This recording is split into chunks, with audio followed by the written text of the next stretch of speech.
Grandioso Deus que estás nos céus, mais uma vez nós somos gratos a Ti por mais um dia que Tu nos destes e também pela oportunidade que Tu nos dás de estarmos nesse santo lugar para buscarmos a Ti de todo o nosso coração e aprendermos mais da Tua Santa Palavra. Te convidamos, Senhor, para estar conosco e que a presença do Teu Santo Espírito ela possa iluminar o pastor Eduardo para comentar o tema dessa tarde. Seja também, Senhor, com cada um de nós, com cada família aqui representada, e que tudo o que nós fizermos seja para a honra e glória do Teu nome. É o que nós te pedimos por Jesus. Amém. Como houve uma mudança na formatação da programação de domingo, o nome é Classe Bíblica Profética, é uma fase de experimentação. E vamos dar então continuidade ao programa dessa tarde, convidando o pastor Eduardo para abrir a palavra de Deus, que mais uma vez ele possa ser usado e que o Santo Espírito possa estar sobre ele.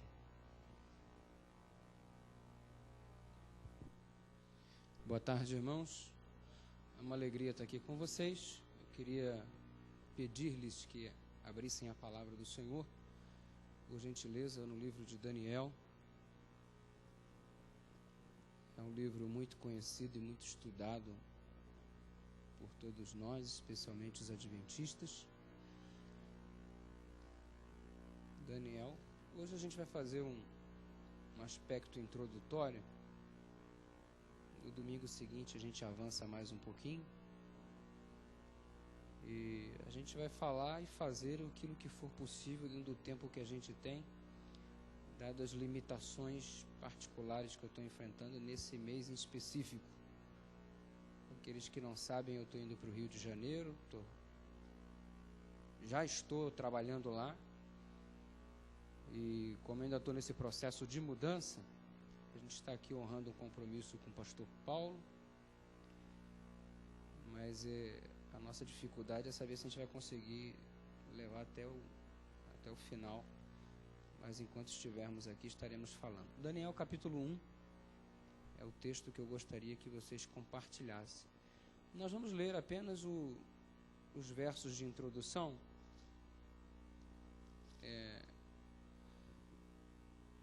Vamos ler a partir somente o verso 1 e o verso 2.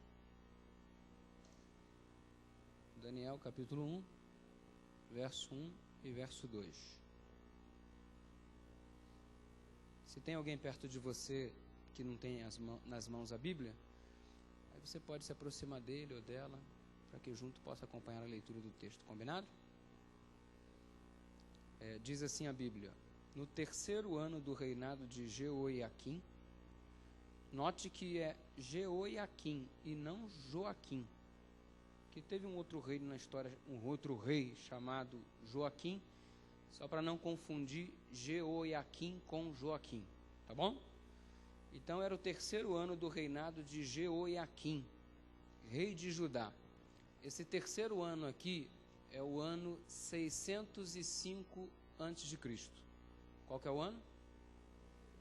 605 a.C. Veio contra ele Nabucodonosor, rei da Babilônia.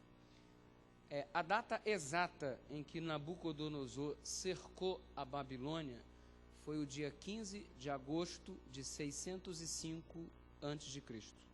Tá bom? Então esse versículo 1 aqui, ele está acontecendo no dia 15 de agosto de 605 a.C., segundo a maior parte dos historiadores. Qual é a data mesmo do versículo 1? Desculpa, eu não entendi. Muito bom. É o ano em que Nabucodonosor, aliás, Nabucodonosor fez 3 ataques contra o reino de Judá. O primeiro ataque foi aí no dia 15 de agosto de 605 a.C., o outro foi no ano 597 e o outro foi no ano 586. Foram 3 ataques. No primeiro ataque, esse aqui do dia 15 de agosto, ele levou o profeta Daniel como escravo no cativeiro. No segundo ataque, em 597, ele levou o profeta Ezequiel. Ok? E no terceiro ataque, em 586, todo o restante dos utensílios do templo foram roubados. Ele levou uma grande maioria aqui no primeiro ano, em 605, e todo o restante no terceiro ataque foi completamente roubado e a cidade permaneceu completamente destruída, entregue ao total e absoluto caos.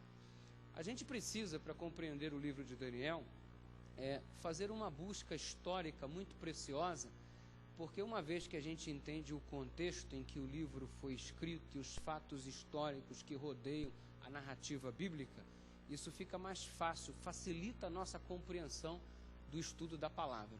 Então, nesses momentos que nós estaremos juntos, estaremos buscando muitos fatos históricos e dados arqueológicos para ajudar-nos na construção da compreensão acerca do livro de Daniel. Combinado? Então, eu não sei se você gosta de história, eu gosto muito de história. Talvez se eu não tivesse feito teologia, eu teria feito história. Mas a gente vai fazer muito uso da história para a compreensão do livro de Daniel.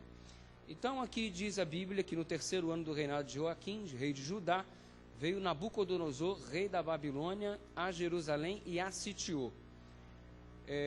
O verso 2 diz assim: o Senhor lhe entregou nas mãos a Jeoiaquim, rei de Judá, e alguns dos utensílios da casa de Deus. A este levou-os para a terra de Sineá, para a casa do seu Deus. Esse Deus aqui chamava-se Marduk, e o seu templo era o Etemenanque. Ok? Na casa do seu Deus, e o pôs na casa do tesouro do seu Deus. Eu vou me aproximar um pouquinho mais de vocês, porque tem tão pouquinha gente que a gente pode ficar mais juntinho, mais próximo, para criar um estudo mais familiar. Eu quero agora fazer uma oração com vocês mais uma vez, para o Papai do Céu iluminar. Eu não quero pedir inspiração, não. Tem muita gente que vai orar e falar assim: Senhor, me dá a tua inspiração. Inspiração é algo que aconteceu no processo da construção do texto bíblico. Eu quero iluminação para entender o que inspirado foi. Então a gente vai orar nesse momento por inspiração. Não sei se você vai querer iluminação, não sei se você vai querer inspiração, de repente você é um profeta e vai escrever mais uma parte da Bíblia, então fica uma questão particular sua. Mas nesse momento eu quero iluminação. Vamos orar? Pai querido, obrigado por termos em nossas mãos a tua palavra. Ilumina-nos agora para a compreensão da mesma. Nós te suplicamos em nome de Jesus, amém. Para a pessoa que está do seu lado, por favor, diga: Deus vai abençoar você. Tem ninguém contigo aí, né? Vou falar para você, então Deus vai abençoar você. Certo? Fala para mim também, por favor. Oh, muito obrigado, muito obrigado. E aí, Osmilton, beleza?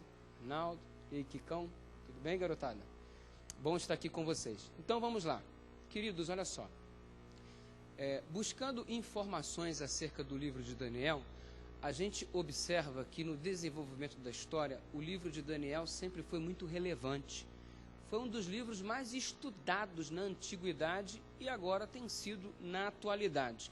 E se você olhar para alguns personagens famosos, você vai encontrar algumas declarações muito interessantes.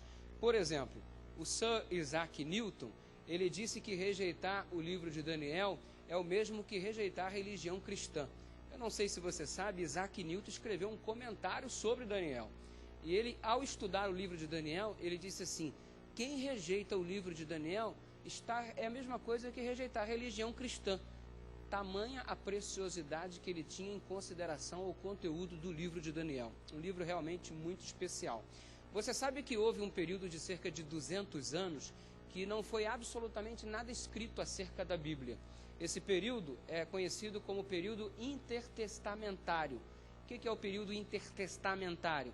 É o período entre o Velho e o Novo Testamento. Uma lacuna que se formou de cerca de 200 anos.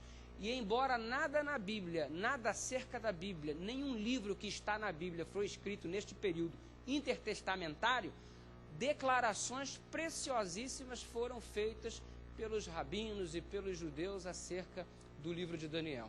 Aliás, os rabinos, os estudiosos judeus, consideram o livro do profeta Daniel, ou o próprio profeta Daniel, como um dos maiores ícones, como um dos mais respeitados profetas. Se existe um camarada que eles gostam e que o judaísmo admira, esse indivíduo é o profeta Daniel. Daniel realmente chama a atenção dos estudiosos. No ano 499 depois de Cristo, foi composto um instrumento de estudo denominado de Talmud. Como é que é o nome? Talmud. 499 depois de Cristo. O Talmud, ele é uma coleção de 66 livros, parecido com a Bíblia, porque a Bíblia tem 66 livros e o Talmud também. Mas esse Talmud, qual é o conteúdo desse Talmud? Os judeus viviam naquelas discussões que você contemplou diversas vezes, os fariseus conversando e discutindo acerca de questões. Essas discussões entre os rabinos, elas foram registradas. E o Talmud nada mais é do que o registro das discussões rabínicas acerca de ética, de costumes, de filosofia. E eles reuniram tudo isso e formaram o Talmud. O Talmud, que foi publicado e colocado à disposição do público em 499 depois de Cristo, ele diz que Daniel é alguém que tem mais valor do que todos os sábios do mundo. Eles consideram Daniel como tendo mais valor do que qualquer sábio do planeta. Interessante que os judeus ele têm umas coisas assim bem diferentes. Eles têm um outro livro, além do Talmud, chamado de Midrash. E o Midrash é um livro também muito interessante, esse livro judaico. O Midrash, ele já tem os registros diferentes. Você precisa de muita fé para acreditar nos registros do Midrash. Por quê? Porque, segundo os judeus, eles colocaram no Midrash coisas que Moisés recebeu como revelação de Deus lá no Monte Sinai, mas não teve tempo de escrever. Aí eles disseram assim, nós estamos escrevendo aqui o que Moisés não teve tempo ou não teve oportunidade de escrever. Eu só não sei quem é que estava lá para assistir, né? Mas eles acreditam que o Midrash é a continuação da revelação que Deus havia dado para Moisés, e Moisés não teve tempo de escrever, e eles continuaram a escrever e colocaram isso à disposição da humanidade no ano 100 antes de Cristo. Mas de qualquer forma, nesse Midrash eles dizem acerca de Daniel o seguinte, que Daniel, junto com Jacó, são os dois únicos recipientes da revelação divina quanto às atividades no tempo do fim. Então, se existe alguém que sabe as coisas acerca do tempo do fim, esse alguém seria Daniel. Você vê que o judeu ele tem uma consideração muito grande pelo profeta Daniel. Aliás, o profeta Daniel ele atraiu a atenção de filósofos como Tomás de Aquino, como Jerônimo, pais da igreja, e eles escreveram muito acerca de Daniel. Os reformadores também trabalhavam muito sobre Daniel. Aliás, Lutero disse que o livro de Daniel deveria ser o primeiro livro a ser traduzido. E, de fato, ele trabalhou no livro de Daniel, no processo de tradução da Bíblia para o alemão. Um dos primeiros livros que ele traduziu foi exatamente o livro de Daniel. Calvino fez uma conferência inteira. Aliás, a mais bem-sucedida conferência feita por Calvino foi feita em cima do livro de Daniel. Então, o livro de Daniel ele é rodeado de uma história toda especial. Mas para a gente aqui, não importa muito o que Calvino falou, embora a gente respeita bastante o que Lutero disse, o que o Midrash declara, o que o Talmud cita. Para a gente o que é importante aqui de verdade é o que Ellen White disse. Deus revelou para Ellen White no livro Testemunho para Ministros, página 113 e na página 116.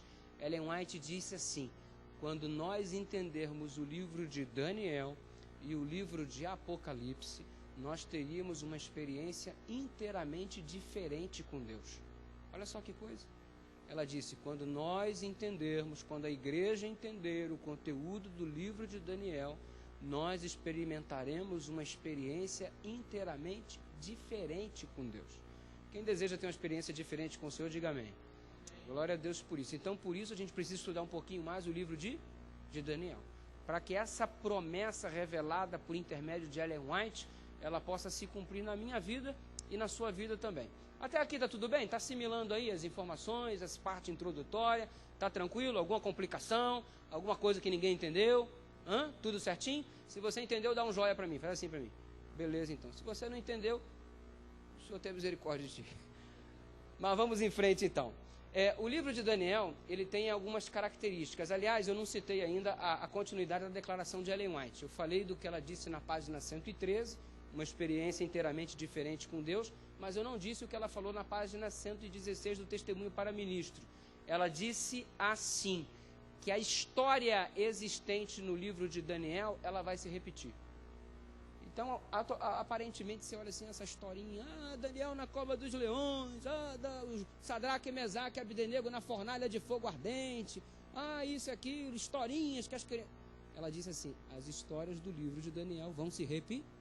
Ou seja, assim como houve um decreto de morte para Sadraque, Mesaque e Abdenego, assim como houve um decreto de morte para Daniel ser lançado na cova dos leões, assim como Daniel, Sadraque, Mesaque e Abdenego foram perseguidos por conta de adoração a Deus, porque Daniel quis continuar orando quando o decreto dizia que não era para orar, que Sadraque, Mesaque e Abdenego queriam continuar adorando a Deus e não a estátua, a imagem que depois do Apocalipse você vai ver a imagem da besta, parecido com a imagem lá do capítulo 3 do livro de Daniel. O que isso significa? É a história se repetindo. Então, quando a gente estuda um livro que foi escrito cerca de 600 anos antes de Cristo, na verdade nós não estamos estudando um livro do passado. Nós estamos estudando, além de ser um estudo do livro do passado, nós estamos estudando um livro para o futuro, porque Ellen White declara na página 116, a história vai se repetir. E eu vou abordar isso aqui de um modo um pouquinho mais detalhado, talvez ainda hoje, se o tempo nos permitir. Mas vamos em frente. Que bom que você escolheu estar aqui na igreja, ao invés de estar assistindo o jogo do Cruzeiro, né? Que bom que você está aqui. A tua bênção aqui vai ser muito maior, tenho certeza disso. Vamos em frente então. Para você compreender o livro de Daniel, você precisa ter algumas características definidas na sua cabeça. Por exemplo, são 3 as características básicas. Então, para compreender o livro de Daniel, você precisa ter 3 coisinhas na cabeça. Característica número 1. O livro de Daniel é uma repetição que se amplia. Todas as vezes você vai ver alguma coisa sendo repetida, entretanto, de um modo mais ampliado. Então, olha só, característica número 1 é uma repetição que se amplia. Pastor, eu não entendi, não. Tudo bem, te explico. Assim, capítulo 1 fala sobre o microfone. Capítulo 2, sobre o microfone e o relógio. Capítulo 3, microfone, relógio e gravata. Capítulo 4, microfone, relógio, gravata, sapato. Capítulo 5, microfone, relógio, gravata, sapato e meia. Toda vez que repete dando uma informação adicional. É uma repetição que se amplia. Você vai ver coisas sendo repetidas a todo instante no livro de Daniel. É o processo pedagógico que Deus escolheu, Deus achou que repetindo as coisas para você fixaria melhor. Aliás, a pedagogia divina é essa. Se você for olhar aquele texto super conhecido de Deuteronômio, ensinando ao deitar, ao se levantar, e repetindo, colocando nas vestes, lembra como é que a lei era ensinada? Repetição, repetição, repetição. Tem até uma frase do Bulhão que diz que a repetição de uma mesma mensagem leva inevitavelmente a uma ação. Então o pessoal diz, e de tanto ser repetido, você acaba colocando isso de maneira introspectiva, internalizando a mensagem. Então a repetição é uma pedagogia de Deus. Então vamos lá então. Característica número 1 do livro de Daniel é uma repetição que se amplia. Você consegue falar a característica número 1 para mim? Vai. Igreja Central de Belo Horizonte, característica número 1 do livro de Daniel. Muito bem. Característica número 2 é a mais fácil e a mais linda do livro.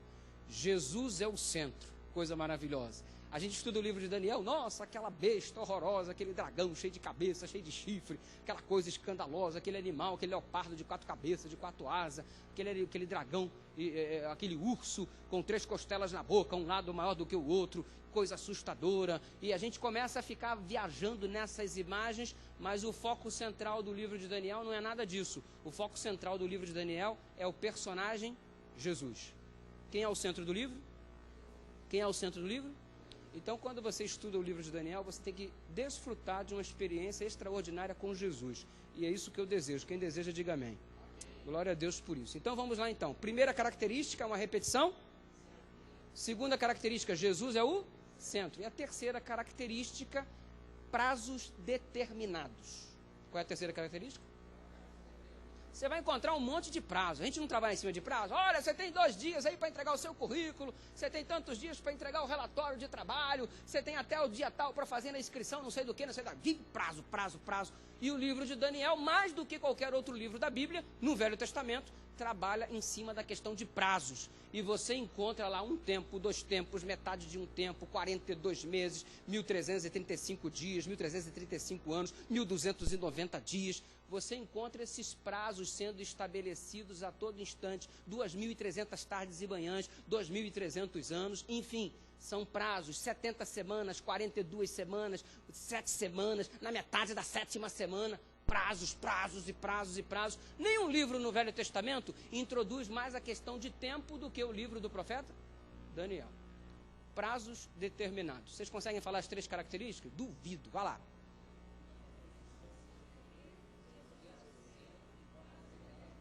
Viu? Quem mandou eu duvidar, né? Parabéns. Parabéns para esse grupinho aqui em especial, né? Nota 10. Muito bem. O Osmilton não falou nada. O Osmilton aprendeu nada. Vamos em frente, então. Nós já estudamos aí as citações sobre o livro do profeta Daniel. Já estudamos aí as questões relacionadas às características do livro, as 3 principais características do livro. Estamos construindo um alicerce bacana, um subsídio interessante para a compreensão da mensagem. Sim ou não? As nossas mentes estão se abrindo, os nossos olhos estão conseguindo enxergar coisas que anteriormente não havíamos visto ainda, ou estamos começando a relembrar aquilo que já havíamos anteriormente estudado. Já que a pedagogia divina é repetição, há muitas coisas aqui que serão repetidas, e isso é saudável para mim, e isso é saudável para você também. Vamos em frente então. Estudar o livro de Daniel é você se envolver com a história de algumas nações. A nação de Judá, por exemplo. O que você sabe sobre Judá? Judá é o reino do sul, cuja capital é Jerusalém. Diferente do reino do norte, que chamava-se Israel. Quando a gente fala assim, ó, povo de Israel, é uma coisa, gente. Povo de Israel é o povo do reino do norte, cuja capital era Samaria. Povo de Judá é o povo do reino do sul, cuja capital era Jerusalém. E essa história você conhece aí, desde que Salomão morreu, aí veio Roboão, Jeroboão, reino do norte, reino do sul, as coisas foram divididas e você conheceu então os reinos sendo desenvolvidos a partir dessa perspectiva, norte e sul, é a história. Então você vai ter que se envolver naturalmente com a história de Israel, naturalmente com a história de Judá. E para a compreensão do livro de Daniel, você observa que o cerco foi feito em Judá. Então você não pode estar pensando em Israel. Judá, cuja capital era Jerusalém. Jeoiaquim era o rei de Judá, não era o rei de Israel. Então aqui a gente precisa ter essa diferença bem clara na nossa cabeça entre Judá e entre Israel. Combinado? Então, a outra história que você vai ter que lidar, a história da Babilônia. Você vai ter que lidar com a história da Babilônia, você vai ter que lidar com a história da Medopérsia, você vai ter que lidar com a história da Grécia e também, inevitavelmente, com a história romana. Então você pega aqui um arcabouço histórico muito forte em cima dessas nações. Judá, Israel, Babilônia, Medopérsia, Grécia, Roma, e a gente vai ter que pegar algum conteúdo da atualidade para compreender algumas profecias que estão se cumprindo neste momento. Então, entrar em Daniel é fazer um mergulho na história e ver como Deus conduziu as coisas no passado, como Deus tem preservado as coisas no presente, e o modo como Ele conduziu no passado e tem permanecido no presente é a garantia de que o futuro vai acontecer exatamente do jeito que Ele está falando. Entende isso? Porque o que Deus disse que ocorreria no passado, aconteceu. O que Deus disse que seria o presente, de fato está sendo. Então, se o passado anunciado por Deus se cumpriu, o presente está se cumprindo, por que eu vou duvidar do acontecimento futuro que ele anuncia para mim? Ok? E estudar profecias, estudar o conteúdo do livro de Daniel é muito interessante, porque a Bíblia declara, não havendo profecia, o povo se corrompe. Então, estudar as profecias é estar vendo a mão de Deus dirigindo todas as coisas. E a gente tem uma tentação muito grande de olhar para o mundo que nós estamos vivendo e parece que Deus abandonou tudo. Parece que o mal está prosperando e que o ímpio é mais feliz do que o justo e a nação está dominada pelo inimigo e Deus está de braços cruzados ou de costas viradas para o planeta Terra e os deístas ainda acusam Deus disso, que Deus criou o planeta, virou as costas e foi embora. Mas quando a gente estuda a profecia, a gente vê que tudo isso é mentira. Deus está conduzindo todas as coisas de um modo extraordinário e tudo vai terminar do jeitinho que Ele tem anunciado e glória ao nome de Deus por isso. Tempo. O livro de Daniel trabalha muito com tempo e a gente vai analisar bastante. Como eu falei aqui, nações estão envolvidas no estudo do livro de Daniel inicialmente a gente começa observando a nação da Babilônia, inevitavelmente. No primeiro verso do livro de Daniel, nós já encontramos a presença da Babilônia. Então, de cara, a gente vai ter que entender um pouquinho da Babilônia para compreender o conteúdo do Daniel e o lugar onde Daniel foi aprisionado, lá na Babilônia. Que lugar era esse que Daniel se encontrava? Vamos começar com a fundamentação dessa cidade, com a origem dela daí? Temos que agora estudar inevitavelmente a Babilônia. Vamos abrir a Bíblia no livro de Gênesis, capítulo 10, por favor. Gênesis, capítulo 10. Vamos lá? Gênesis, capítulo 10. Eu vou tentar ser o mais breve possível nesse aspecto histórico, tá bom? Porque eu preciso realmente correr. Porque além da introdução, eu queria ainda fazer uma abordagem aqui do capítulo 3, pelo menos. O capítulo 2 já é muito familiar, muito conhecido. Então eu queria fazer uma abordagem rapidinha aqui. Então vamos dar uma lida em Gênesis capítulo 10. Eu quero ler com você inicialmente o verso 1. Olha só que facilidade. São essas gerações dos filhos de Noé. Sem, Cão e Jafé. Noé teve quantos filhos? Quais foram os filhos de Noé? Muito bem, parabéns. Agora vamos para o verso 6. Os filhos de Cão eram Cuxi, Misraim, verso 6. Cuxi, Misraim, Puti e Canaã. Cuxi, Misraim, Puti e Canaã. Então olha aqui. Noé teve quantos filhos? Sem, Cão e Jafé. O Cão, que era um dos filhos de Noé, teve quantos filhos? 4 filhos. O primeiro filho chamou-se Cusi. Quando você vai atrás da história, você percebe que Cusi foi o fundador da Etiópia. Então, Noé teve 3 filhos, um deles se chamou Cão. Cão teve 4 filhos, um desses 4 se chamou Cusi, e Cusi, de acordo com a história, fundou a Etiópia. O segundo filho de Cão chamou-se Misraim, de acordo com o verso 6. Esse aí fundou o Egito. O verso 6 me informa que ele teve um terceiro filho chamado Puti. Esse Puti aí foi o fundador da Líbia. E o Canaã foi o fundador da Palestina, a terra de Canaã. Então, reconstruindo a história. Noé teve 3 filhos, Sem, Cão e Jafé. Para este estudo, neste momento, nos interessa a descendência de um dos filhos de Noé chamado Cão. Cão teve 4 filhos, cuja Bíblia revela no verso 6, Cusi, Misraim, Puti e Canaã. E você, desses 4, eu quero agora apanhar contigo o fundador da Etiópia, que foi o Cusi. Na sequência do texto bíblico, você observa o seguinte, verso 7. Os filhos de Cuxi, Seba, Avilá, Sabitá, Ramá, Sebitercá, Ramá, Sabá, Dedã. Olha só quanto nome bonito você colocar seus filhos, né? Mas o verso 8 é que é importante. Cuxi gerou quem? Nimrod. Opa, esse aqui é que é legal. E Nimrod começou a ser poderoso na terra. Quem era Nimrod? Bisneto de Noé. Ok? Quem era Nimrod? Bisneto de Noé.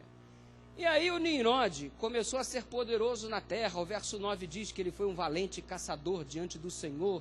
E aí começou a se dizer como Nimrod, poderoso caçador diante do Senhor. Não era que Nimrod era servo do Senhor. É porque todo ser humano era considerado como que vivendo diante de Deus. Presença de Deus. Agora você vai um pouco à frente, o verso 10 diz assim, a princípio, o seu reino foi Babel, Babilônia, Ereque, Acade, Calné, na terra de Sineá. Você vai mais um pouco adiante no verso 11 e diz assim, daquela terra saiu ele para a Assíria e edificou Nínive. Nínive é a capital da Assíria, o construtor da capital da Síria, o construtor do reino da Síria, bem como o fundador da Babilônia, bem como o fundador de Acade, bem como o fundador de diversas cidades, foi o indivíduo chamado Nimrod. Por isso que a Bíblia diz que ele era poderoso na terra. E aí, a gente apanha agora Nimrod como sendo o personagem fundador do império da Babilônia. Quem foi que criou a Babilônia? Nimrod. Bisneto de Noé. Formação bíblica. Muito bem.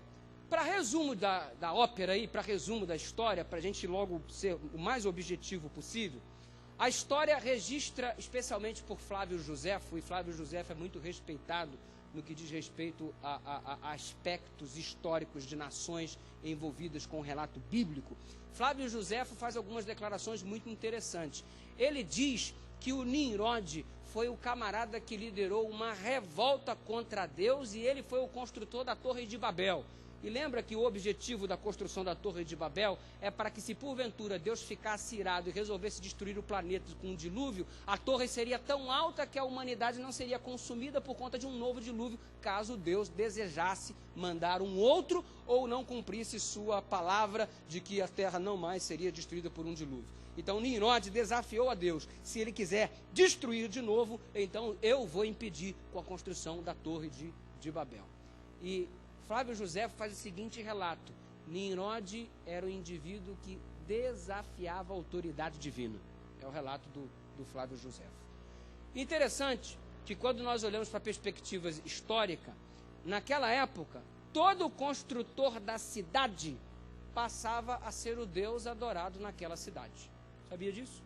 Então, quando o indivíduo construía uma cidade, ele se autodeclarava o Deus da cidade. O primeiro ser humano a ser adorado chamou-se Nimrod. Adorado no sentido de divindade, de fato. Claro que o ser humano sempre se auto-adorou, uma vez que esteve distante de Deus, né? Aliás, o distanciamento de Deus proporciona o foco em coisas ou em si mesmo. Mas o Nimrod foi o primeiro personagem humano, literalmente, a ser adorado como divindade. A arqueologia fez algumas escavações na cidade de Nínive e descobriu que o deus ali adorado era o deus Ninos. E o deus Ninos era nada mais, nada menos que uma homenagem a Nimrod. E as outras cidades tinham como referência, como divindade, o seu fundador. Por exemplo, na Babilônia, né, o deus adorado ali era um deus em homenagem a Nimrod. E todas as nações que ele foi fundando, ele também passou a ser a divindade que era adorado nessas respectivas civilizações por ele fundado. Por que eu estou te dizendo isso? Porque a mitologia diz assim, que um dia Nimrod morreu e ele era casado com uma mulher chamada Semaríamis. E essa mulher chamada Semaríamis não ia conceber o fato de que seu marido, um deus, estava morto. Como é que pode o deus morrer? Aí ela inventou uma história, segundo a mitologia, de que Nimrod, o deus adorado, ele foi, na verdade, morar em outro lugar. Ele não morreu. Ele foi morar no sol. Aí ele transferiu-se da terra para o sol. E se você quisesse continuar adorando o Deus fundador da cidade, você tinha que adorar agora o quê? O sol. Daí começou a origem pagã da adoração ao Deus Sol, que na verdade era a conversa que Semaríamis havia dito acerca de seu marido que estava morto, porém ela declarou que ele havia ido para o sol. E ela disse uma coisa mais espetacular ainda, extraordinária, olha só. Ela disse que um dia estava tomando um solzinho e um raio solar todo especial veio, bateu sobre o seu ventre e ela engravidou. Que sol é esse, hein? Misericórdia, não há protetor solar que registre esse negócio, né? E esse sol extraordinário engravidou e ela teve um filho, e o nome do filho chamava-se Tamuz. E o Tamuz era o filho do Deus Sol, era a divindade encarnada que o Nimrod havia mandado para representá-lo aqui na terra. E aí a mãe começou a ser deificada, adorada, como sendo a mãe do filho de Deus, e o filho de Deus, na verdade, era o filho do Deus Sol. E isso se repetiu nas outras civilizações, porque se você for olhar para o contexto histórico, você vai perceber que toda civilização antiga, os egípcios, você tem, no caso do Egito, o Osíris, com o filho que é o Horus, com a mulher, e em todas as civilizações antigas, você tem o pai que engravidou miraculosamente uma mulher e o filho esteve presente no meio da civilização. E não foi diferente. E para piorar a situação, o tal do Nimrod ainda me nasce, o filho do Nimrod, o Tamuz, ainda me nasce no dia 25 de dezembro. E aí passou a ser adorado como filho de Deus no dia 25 de dezembro. E aí criou-se toda a história e etc. O filho de Deus concebido pela mulher de um modo miraculoso.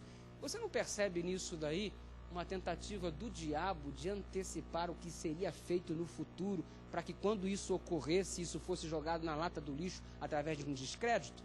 Você não percebe uma tentativa satânica no sentido de minimizar o processo miraculoso de uma mulher conceber como virgem um filho de um modo extraordinário por intermédio do Espírito Santo, e já que isso iria acontecer, e o inimigo muito bem sabia do plano da redenção, porque ele foi revelado no Jardim do Éden para Adão, através de Gênesis capítulo 3, verso 15, aí o diabo o que faz? Cria um processo de contrafação para que quando a verdade ocorresse, ela fosse descredibilizada.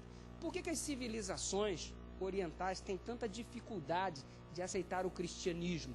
Porque essa história que a gente conta de um Deus que miraculosamente fez com que uma virgem engravidasse e um filho nascesse, isso é uma história muito antiga, já contado nas civilizações cerca de 4.000, 3.000, 2.500 anos antes de Cristo. Então é como se nós estivéssemos atrasados na história, como se nós contássemos uma parte da história que já é tarde demais. E o que foi isso? Tudo a tentativa do diabo para minimizar o processo da encarnação de Jesus Cristo como sendo o fato salvífico, maravilhoso e verdadeiro que nos traz a esperança que nós temos hoje. A Babilônia surgiu como trono de Satanás.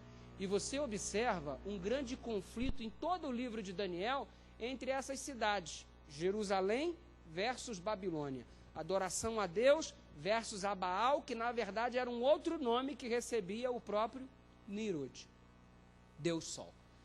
Isso se tornou algo tão praticado, essa adoração ao Deus Sol, ao filho do Deus Sol, ao Tamuz, que o profeta Ezequiel ficou escandalizado com isso. Porque olha só o que estava acontecendo. Abra a Bíblia no livro de Ezequiel, capítulo 8, o verso 14. Olha só o que o Ezequiel estava vendo e estava contemplando de um modo apavorado. Ele dizia assim, ó. Levou-me, a Ezequiel, capítulo 8, verso 14.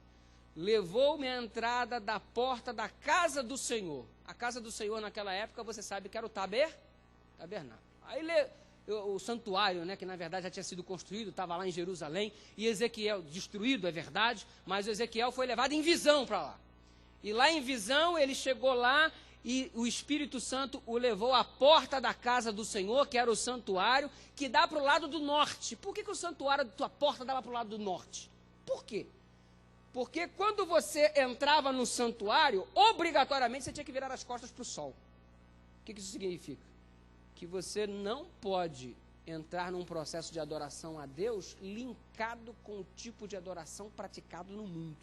Porque para adorar a Deus é diferente. Então, para você entrar na presença de Deus, obrigatoriamente você tem que virar as costas para o mundão. Porque não há como você servir a Deus e ao mundão ao mesmo tempo. Se Deus é Deus, serviu. Se é Baal, lembra do apelo do Elias? E aí virou a porta para o norte e o verso 14 continua dizendo: e eis que estavam ali mulheres assentadas chorando a quem?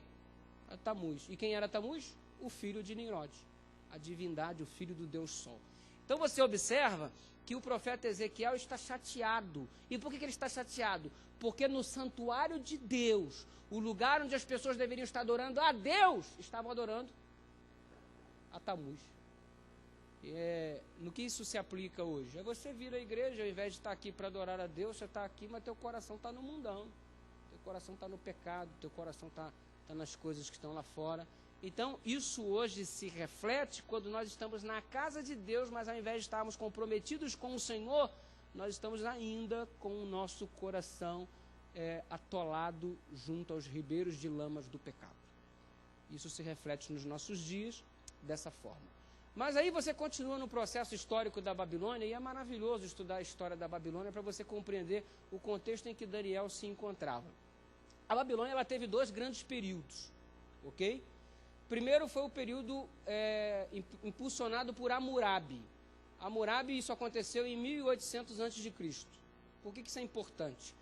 Porque a Babilônia ela estava posicionada numa situação geográfica muito privilegiada. Vocês já ouviram falar do rio Tigre e do rio Eufrates? O rio Tigre e o rio Eufrates banhavam aquela região onde estava a Babilônia, e era uma região que formava uma espécie de formato de lua crescente.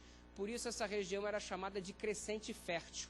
Por que crescente fértil? Por causa do formato da lua crescente no território geográfico e por causa da fertilidade da terra por conta de ser banhado pelo rio Tigre e pelo rio Eufrates. Resultado, Quem dominava aquela região dominava o planeta, o mundo antigo, porque aquela era a região nobre do planeta Terra até então. O que acontece? Hammurabi dominou aquilo ali, 1800 anos antes de Cristo, e você vai ouvir muitas vezes, mesmo o pessoal que estuda direito, já ouviu falar sobre o Código de Hammurabi. O que é o Código de Hammurabi? Uma das primeiras composições de leis existentes no passado entre os semitas para a coordenação da vida social. O Hammurabi dizia assim, ó, quem fizer isso vai fazer assim, quem não fizer isso vai sofrer essa e essa penalidade. Era um código de regras para estabelecimento de uma convivência social, o Código de Hammurabi. Quando Hammurabi morreu em 1800 a.C., o reino da Babilônia desapareceu da face da terra. Aí, em 622 a.C., o reino da Babilônia ressurge por intermédio de um homem chamado Nabopolassar. E quem era Nabopolassar? O pai do Nabucodonosor. Esse Nabucodonosor que você está vendo aqui, atacando o povo de Judá no dia 15 de agosto do ano 605 a.C., ele era filho de Nabopolassar. Aí, no dia 15 de agosto, ele cerca lá Judá, para acabar, para levar Daniel, Sadraque, Mesaque, Abdenego, parte dos utensílios do templo, tudo em cativeiro. Só que quando ele estava lá, no dia 15 de agosto do ano 605 a.C., cumprindo o verso 1, para atacar Jeoiaquim, chegou um mensageiro vindo lá da Babilônia. Nabucodonosor, o que foi? O que você está fazendo aqui? Seu pai morreu. E aí o Nabucodonosor deixou o exército lá, e a história diz que ele regressou para a Babilônia. E ele voltou e fez um percurso de 1.500 quilômetros, que era aproximadamente a distância entre Judá e a Babilônia, lá na terra de Sineá. 1.500 quilômetros. E ele saiu de lá, voadaço, correndo, desesperado, pelo meio de transporte mais veloz da época, que era um camelo, um cavalo, sei lá que raio que ele estava lá. E ele saiu voadaço de lá, para voltar, e ele chegou no dia 7 de setembro na Babilônia. E por que ele veio tão rápido? Porque se ele não chegasse antes, alguém iria usurpar o trono do seu falecido pai e ele perderia o poder. Então Nabucodonosor, ele assume o império no momento em que seu pai, Nabopolassar, morre no dia 7 de setembro do ano 605 a.C. Então, quando vieram os escravos lá da Babilônia para cá, eles vieram sendo conduzidos pelas tropas de Nabucodonosor, porque o próprio Nabucodonosor já havia regressado para onde? Para a Babilônia, para assumir o trono, porque seu pai estava morto. Por que isso é importante para a gente? Porque você encontra no capítulo 1, o Daniel chegando lá na Babilônia, e ele está fraco, desnutrido, desidratado, porque ele andou 1.500 quilômetros. 1.500 quilômetros. E os estudiosos dizem que Daniel caminhou cerca de 25 quilômetros por dia por cerca de 2 meses. Você imagina, sem comer direito, talvez amarrado, não sei, no meio do deserto, sol causticante, ausência de água, era um escravo sendo arrastado por ali, chegou desnutrido, chegou acabado, e por isso ele falou assim, eu quero 10 dias de uma alimentação assim, assim, assim, assado, para poder recuperar as minhas forças. Né? O pessoal diz assim, tá vendo? Se você se tornar vegetariano, em 10 dias tua vida muda. Né? Mentira, gente, mentira. Se você se tornar vegetariano, isso é muito bom para você. Mas os 10 dias não era para que Daniel se tornasse o homem mais saudável da terra. É para ele recuperar aquilo que ele havia perdido no processo da viagem. Desidratado, emagrecido, pele toda... não tinha protetor solar, né, mano? Não tinha sunblock, não tinha... Todo desidratado, todo destruído, os lábios rachados, ruídos, o sol havia castigado, sem banho, fedido, todo, enfim. Daniel chegou numa situação vexatória como um escravo humilhado dentro desse contexto. E aí ele pediu 10 dias para estar se alimentando de um modo diferente para recobrar sua saúde, que era um processo de recuperação e de restauração. E quando você olha para o livro de Daniel, você observa uma mensagem muito poderosa que eu gosto muito. Olhar o livro de Daniel é ver a mensagem de restauração. Por quê, pastor?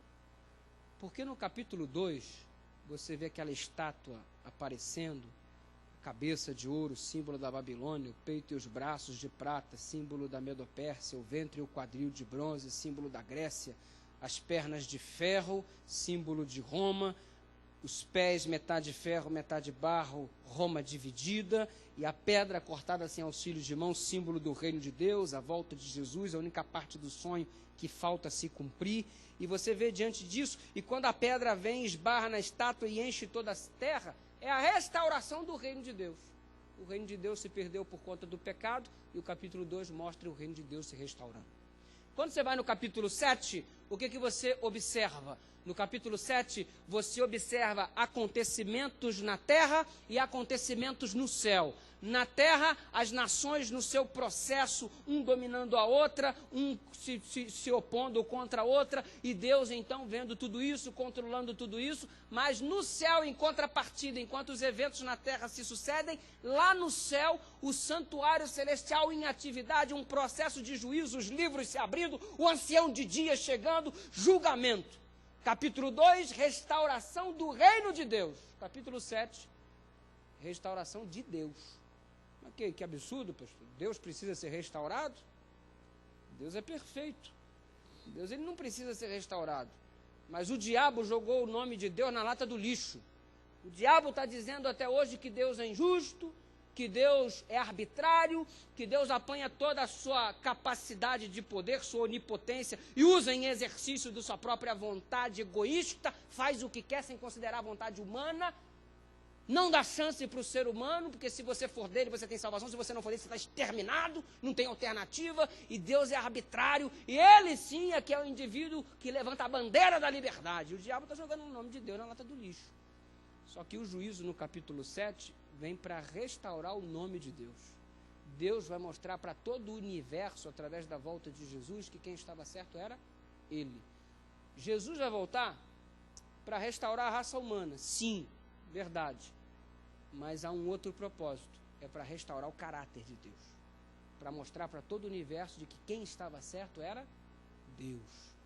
Então você tem a restauração do reino de Deus no capítulo 2, você tem a restauração de Deus no capítulo 7, no capítulo 8 e no capítulo 9, você tem a restauração do santuário, que a verdade foi lançada por terra, estabelecida a abominação da desolação. A gente vai ver se consegue estudar sobre isso daí também.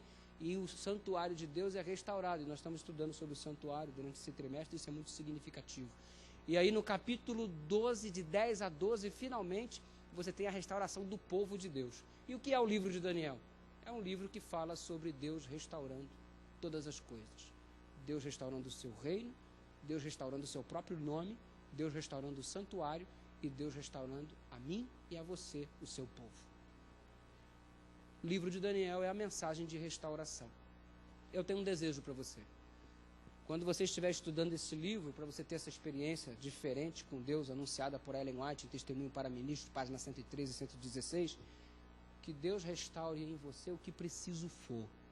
Se você está precisando da restauração da tua família, do teu casamento, que Deus restaure.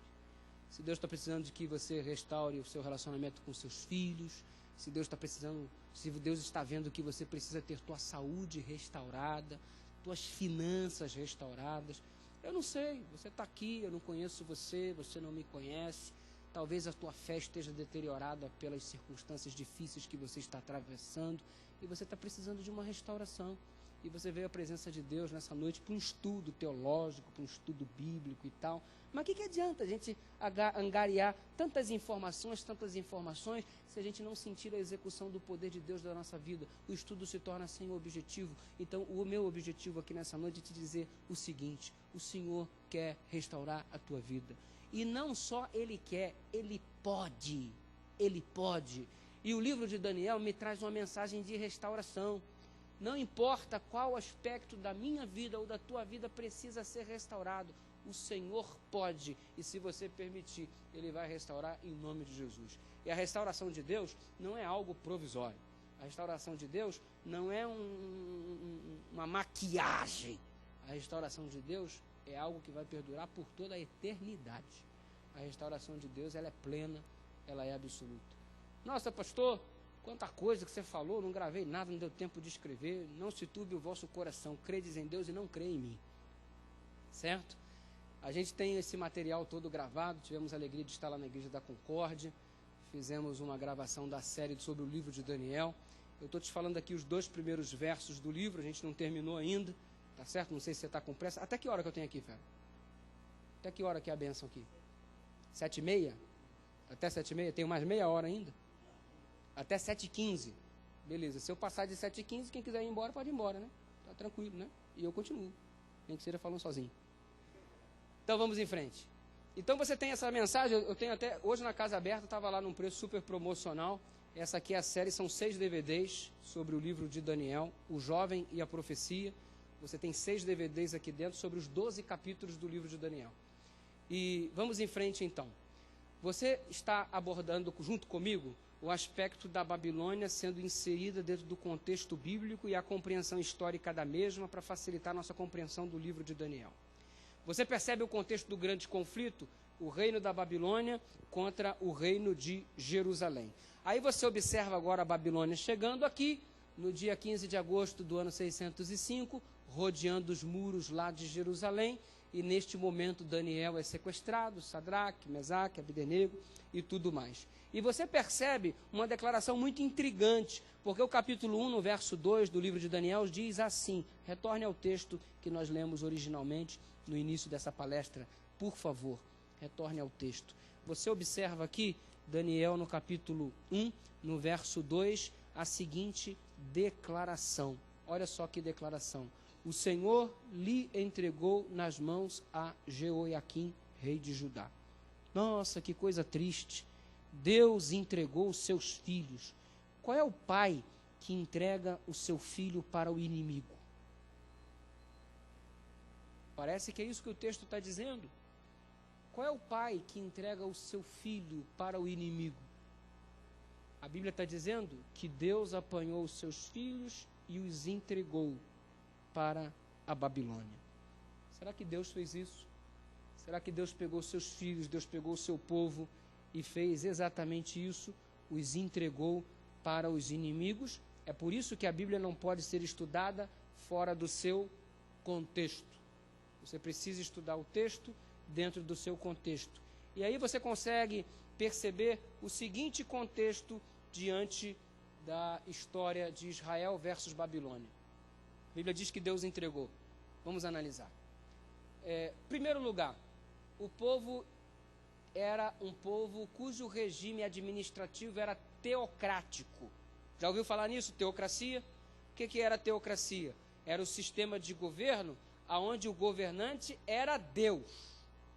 A única nação nesse planeta que tinha um sistema teocrático de governo era quem? Era quem? Israel. Israel era a única civilização que não tinha rei, não tinha presidente, não tinha congresso, não tinha sistema, não tinha nada.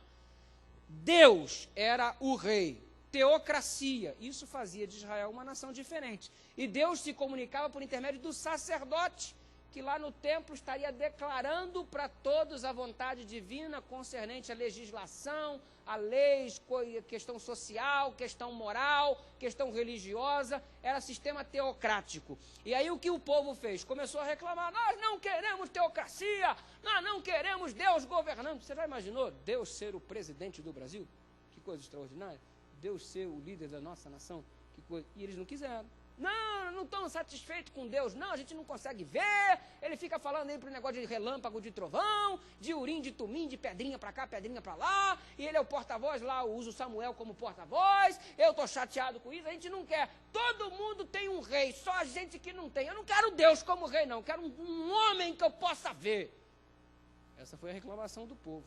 Samuel ficou super chateado, você lembra da história? Aí Deus virou para conversar com Samuel e disse assim, Samuel, fica triste não. Eles não estão rejeitando a você, eles estão rejeitando a mim. Está lá a declaração. É a mim que eles estão rejeitando. Era a única civilização do planeta que tinha um sistema teocrático e eles rejeitaram o governo de Deus e disseram, queremos um homem. Aí Deus concordou, abriu uma concessão e Deus fez assim, tudo bem, tranquilo. Eu vou pedir então que vocês coloquem um homem, mas desde que ele seja conduzido por mim. Aí foi eleito o primeiro rei de Israel. Quem foi? Saul.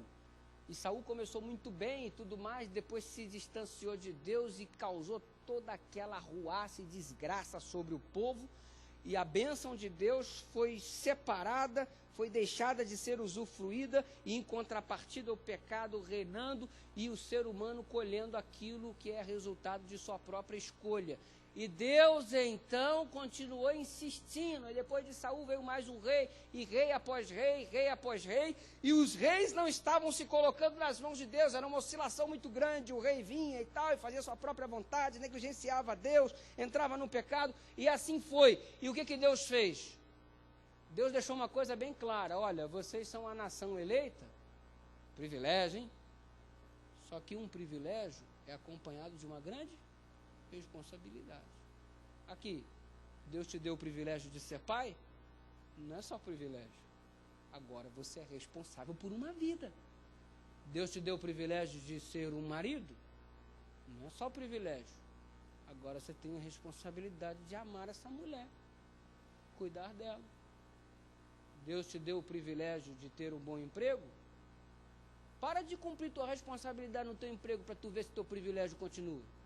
Não, eu tenho um empregaço, eu sou diretor-geral de uma multinacional, meu salário é 150 mil reais por mês, amém, irmão? Amém? Aleluia. Que privilégio, hein? Mas não cumpre tuas responsabilidades para tu ver se teu privilégio continua. Continua? Você perde o privilégio quando as responsabilidades não são cumpridas. E aí Deus deu grandes privilégios à nação, só que tinham responsabilidades para serem executadas. E eles executaram? Não. E Deus continuou tendo misericórdia. E olha o que eles fizeram. Além de quererem rei, eles ainda se dividiram. Era para dividir Reino do Norte e Reino do Sul? Não era nem para que um ser humano fosse rei, porque o sistema era teocrático, e ainda assim eles se dividiram. Deus ficou feliz com isso? Não, mas Deus foi tolerando, Deus foi engolindo. Durante 200 anos, olha o que eu disse, hein? 200 anos, Deus enviou profetas, Elias, Amós, Oséias, etc, etc e etc. Em 722 a.C., Deus levantou a Síria como um rolo compressor e dizimou o reino do norte. Ficou lá um restante, uma pequena civilizaçãozinha de Israel que foi atropelada pela Síria em 722 a.C. Depois, agora, chegou a vez do reino do sul, Judá, cuja capital era Jerusalém. E Deus avisou. Resultado: Jeremias se levantou como porta-voz de Deus e ele começou a listar os problemas que iriam conduzir o povo à ruína. E interessante, os mesmos problemas que conduziram Israel para a escravidão são os mesmos problemas que estão conduzindo muitos de nós hoje à perdição. O ser humano mudou? Não. Os tempos mudaram. Nós nos vestimos de modo diferente, nós temos internet, nós temos ar-condicionado, iluminação bacana, mas o ser humano continua com os mesmos pecados. Quais eram os pecados? Se você for apanhar Jeremias capítulo 9 inteiro, capítulo 17 inteiro, capítulo 27 e capítulo 28, vou citar os capítulos, você pode ler em casa.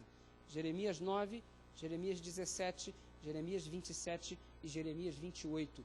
Ele listou quais os pecados que conduziram o povo à escravidão. Olha só, primeiro pecado, desonestidade. Por que vocês vão ser escravos? Porque vocês são desonestos. E hoje o que tem de gente passando cheque sem fundo, contando mentira, amor, eu vou ali, vai para um outro lugar, cheguei tarde, é porque eu estava em tal lugar, estava em outro. Às vezes nem falam a mentira, mas omitem a verdade. E meia mentira é uma verdade, meia verdade é uma mentira completa. Desonestidade. Alguns roubam até Deus, não devolvendo para Ele o que é dele. Estamos vivendo num mundo onde ser desonesto é comum e ser honesto é ser bobão. Você achou alguma coisa, sabe de quem é e vai devolver, deixa de ser bobo. Você está maluco? É o que as pessoas dizem. Você não trai a tua mulher? Você é normal? Você é algum ET? Você não vê pornografia? Você não bebe, cara? Você está louco? Você é hoje, você nunca pegou uma nota fiscal com valor a mais, né, para você ter um ganhozinho extra? Ah, você tem um reembolso de almoço no seu trabalho, aí você comeu R$10 e por que você não pede uma nota de 25? Nós vivemos hoje num mundo onde ser desonesto é normal. E se você for honesto, você é bobão. O que está acontecendo? É o povo se tornando escravo, assim como o povo de Deus estava se tornando. Os pecados continuam sendo os mesmos. Você observa, por exemplo, na lista de Jeremias, que além da desonestidade, a injustiça, a opressão aos pobres, ricos se tornando mais ricos em função de uma opressão cada vez mais constante sobre os pobres. Na lista do profeta Jeremias, você tem assassinato, pessoas que se matavam umas às outras, e o ódio como sendo imperativo na vida, e você tem também a transgressão do sábado. Olha, vocês vão ser entregues ao cativeiro porque vocês não me honram mais no dia que eu pedi para vocês. Vocês colocaram na lista do profeta Jeremias da perseguição aos verdadeiros profetas. Sabe por quê? Porque quando o profeta pregava alguma coisa que deveria ser pregado, e as pessoas ficavam incomodadas, diziam assim, não, eu não quero que você pregue mais aqui não, porque você fala não o que a gente gosta de ouvir, você fala o que a gente precisa ouvir, e aí incomoda pra gente não quer que você pregue mais aqui não. E os profetas eram expulsos que pregavam em nome de Deus, e em contrapartida eles enchiam o bolso de grana do profeta que vinha para falar, mesmo que fosse mentira, mas pelo menos alguma coisa que agradava o coração. Aí, hoje estão aí, esta multidão de pastores que vão para a igreja para massagear o ego das ovelhinhas, para as ovelhinhas ficarem felizes e poder contribuir mais com a igreja. O queridão, eu não tenho nenhum compromisso em agradar você. Não tem mesmo. Meu compromisso é com Deus. Se você vai gostar ou não, o problema é teu. Mas os homens de Deus, eles não podem sacrificar a verdade no altar da paz. Para mim estar bem com o garotão aqui, que é o chefão da igreja, para mim estar bem com o doutor, então eu vou acoitar o erro dele, vou ser conivente com as práticas erradas, porque ele é uma pessoa de influência e eu não posso ter esta pessoa sem estar ao meu lado. Sacrificar a verdade no altar da paz, o preço é a perdição. Não se vende a verdade, porque a verdade é Jesus. E a gente precisa entender isso. Caso contrário, seremos semelhantes ao povo de Israel. Seremos escravos. E se você honrar a Deus, é possível que muita gente não goste de você. Porque eu não vejo na Bíblia os homens de Deus sendo objetos de admiração, não. Eu vejo os homens de Deus sendo cerrados ao meio. Eu vejo os homens de Deus sendo jogados na prisão. Eu vejo os homens de Deus sendo lançados na cova dos leões. Por que que hoje os homens de Deus precisam ser aplaudidos? Eu não espero aplausos. A gente espera fazer apenas a vontade de Deus. Então não espere aplausos. Espere cumprir a vontade do Senhor na sua vida. Se houver cova dos leões ou se não houver, siga em frente de mãos dadas com o Senhor e a vitória será tua em nome de Jesus. Na lista do profeta Jeremias, além dessa questão de suborno ou de conivência com o que é errado, você observa, além disso, falei já, a transgressão do sábado, a injustiça, a opressão aos pobres, e você percebe aqui a adoração a Baal. E claro que o tempo não permite mais, mas a adoração a Baal incluía preferências sexuais. Quando o indivíduo ia adorar a Baal, ele se envolvia em práticas sexuais ilícitas. Você tinha homem com homem, mulher com mulher, e você tinha diversos tipos de práticas sexuais, inclusive homossexuais, no processo de adoração a Baal. Sexo pré-marital e sexo em formato de adultério. Tudo isso envolvia a adoração a Baal. E Deus disse, vocês vão para o cativeiro.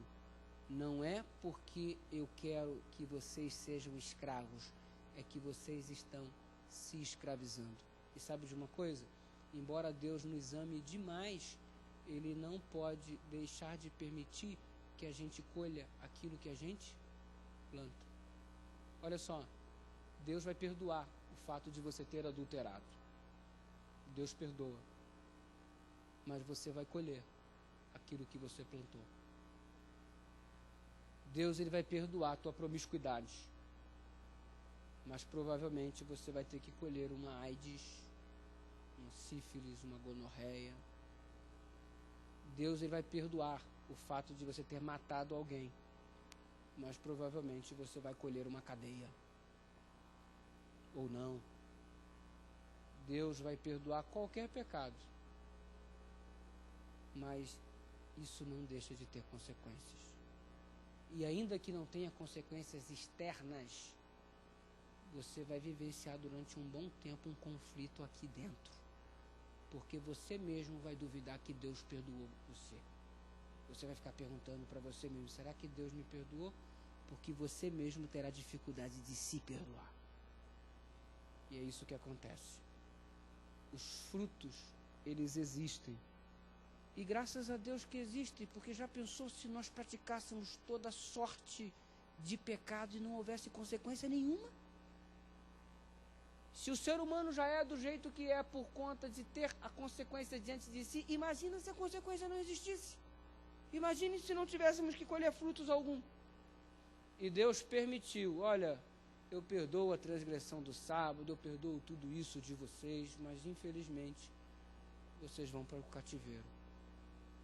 É com muito pesar, mas vocês vão colher aquilo que você plantou. Porque vocês precisam reconhecer que distante de mim não há vida. E vocês não me querem, então eu não posso fazer nada por vocês. O povo de Israel foi levado em cativeiro não porque Deus os entregou. Eles se entregaram. Deus não te entregou para o pecado. Você se entregou. E Jeremias recebeu uma notícia. Vai ser por 70 anos. Ele anunciou isso no seu livro. Vocês permanecerão aí por 70 anos. Para que vocês se aperfeiçoem, para que vocês recebam um processo de reconstrução do conserto. Depois vocês vão voltar. Por isso que quando veio a profecia dos 2.300 anos, houve o desespero. Porque veio a profecia, 2.300 tardes e manhãs e o santuário será purificado. E por que houve uma confusão? Por que Daniel ficou doente? Porque eles estavam aguardando não 2.300 anos, estavam aguardando quanto tempo? 70. O que é isso? Não era 70, agora mudou para 2.300? Mas Deus estava falando de coisas diferentes. E aí o povo veio de volta, aquela coisa toda, tempo de Neemias, Esdras e tal. E a história continua. E domingo que vem estaremos juntos mais uma vez para a continuidade da história. Não perca as cenas do próximo capítulo. Que o Senhor reconstrua a sua vida. Que o Senhor reconstrua a minha.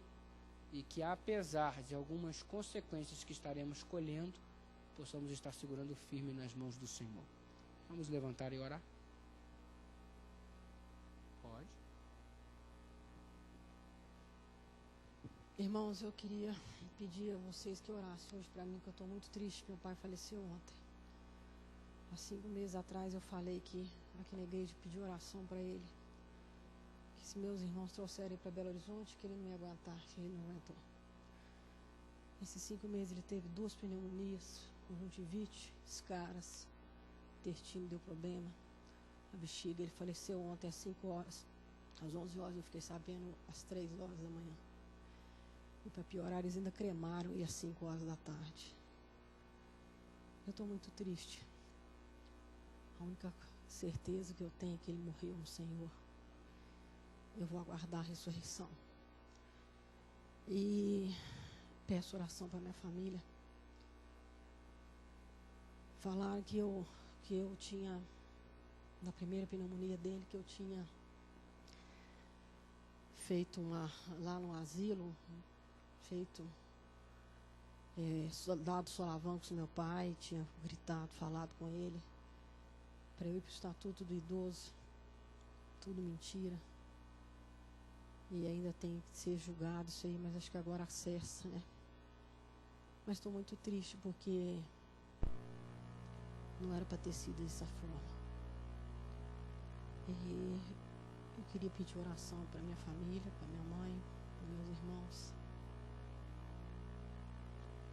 É isso.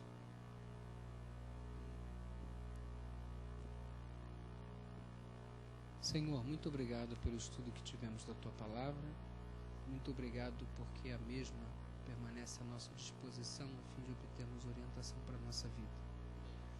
Ao entrarmos em contato com o livro de Daniel, percebemos uma mensagem de restauração. Louvado seja o Teu nome porque Tu desejas restaurar a nossa vida. A Tua serva está aqui com o coração dilacerado, precisando dessa restauração. Queira abençoá-la, confortá-la, queira abençoar a família enlutada também, e que de alguma forma Tu possas estar se manifestando na vida da Tua filha, a fim de que ela veja a Tua mão guiando todas as coisas. Toma nas Tuas mãos a cada um de nós. Tu sabes que aspectos de nossa vida precisam ser restaurados. Que aspectos, sejam eles quais forem, que Tu possas, ó Deus, intervir como só o Senhor sabe fazer. O povo de Israel teve muita chance de Te pedir perdão, de reconstruir a história, de voltar atrás, de recomeçar, de reconstruir. Nós queremos aproveitar nessa noite a chance que o Senhor está nos dando também. Ajuda-nos, ó Deus, a segurarmos essa oportunidade e, a despeito de termos que colher alguns frutos de nossas más escolhas, que ainda assim possamos perseverar no Teu caminho, segurando firme nas Tuas mãos. Sustenta-nos como só o Senhor pode, como só o Senhor sabe, em nome de Jesus Cristo. Amém. Dá um abraço no teu irmão e diga que Jesus restaure a sua vida.